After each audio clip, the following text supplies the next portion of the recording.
The Big Rock.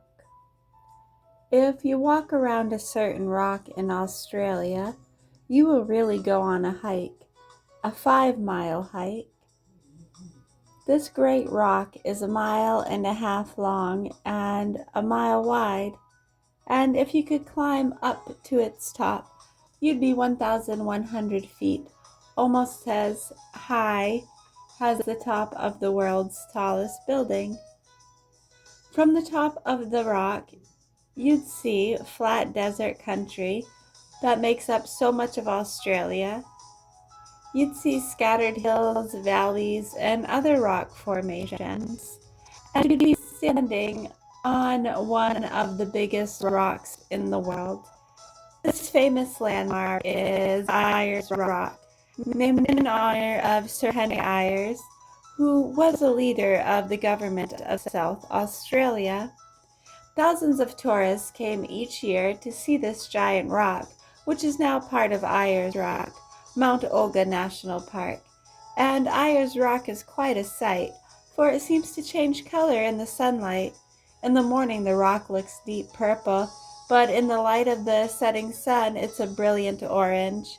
In prehistoric times, Aborigines, the first people to live in Australia, used caves in the rock. The Aborigines painted pictures on the walls of these caves, pictures you can still see today. Step farming.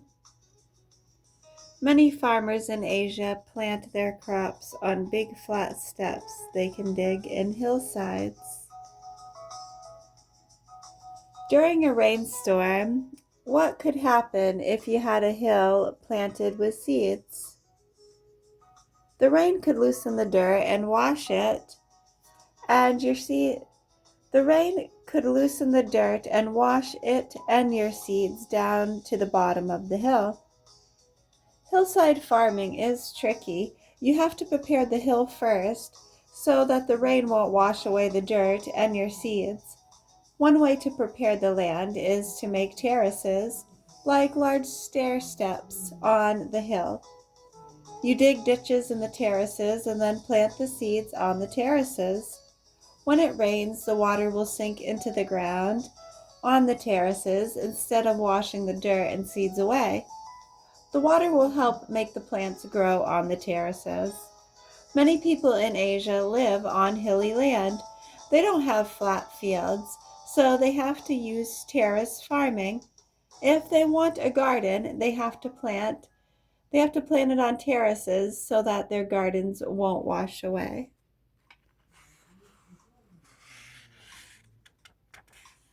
Plenty of peanuts. Peanuts grow underground. This statue of George Washington Carver is the place where Carver worked at Tuskegee Institute in Alabama. Plenty of peanuts. How can a cotton farmer earn a living if bugs called boll weevils eat all his cotton? A famous scientist named George Washington Carver found an answer. He persuaded some of the farmers around Tuskegee, Alabama, to use their ruined cotton fields to grow peanuts. The farmers took Dr. Carver's advice. They learned that the ground and warm climate were just right for growing the peanuts. But Dr. Carver didn't stop his work. He made many experiments with peanuts. He found that they could be used for more than just roasting, salting, and eating. From the peanut, he found ways to make such things as instant coffee, shampoo, salad oil, vinegar, and ink.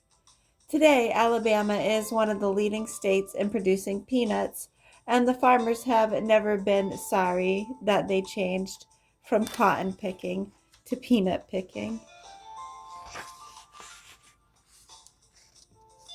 It's done with mirrors.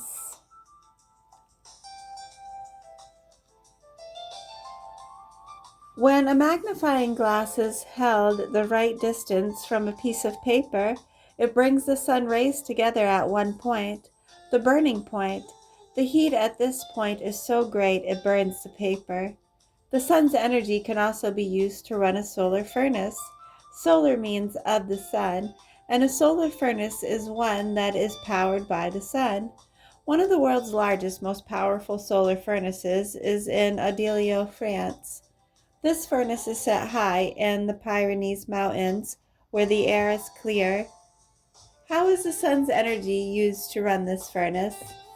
It's used in much the same way a magnifying glass captures the sun's rays to burn a piece of paper, but at Harlow it's done with mirrors.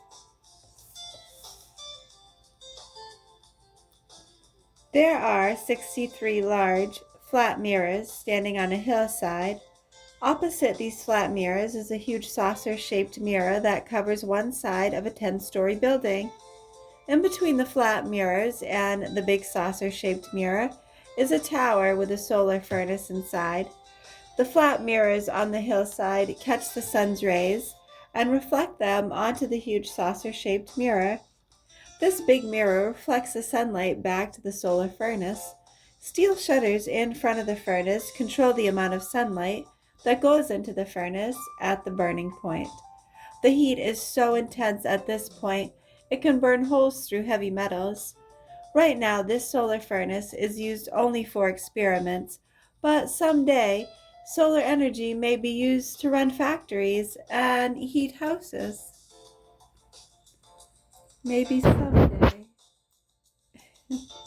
And we will pause on page 186 and 187. This is the Places to Know book. Put our bookmark.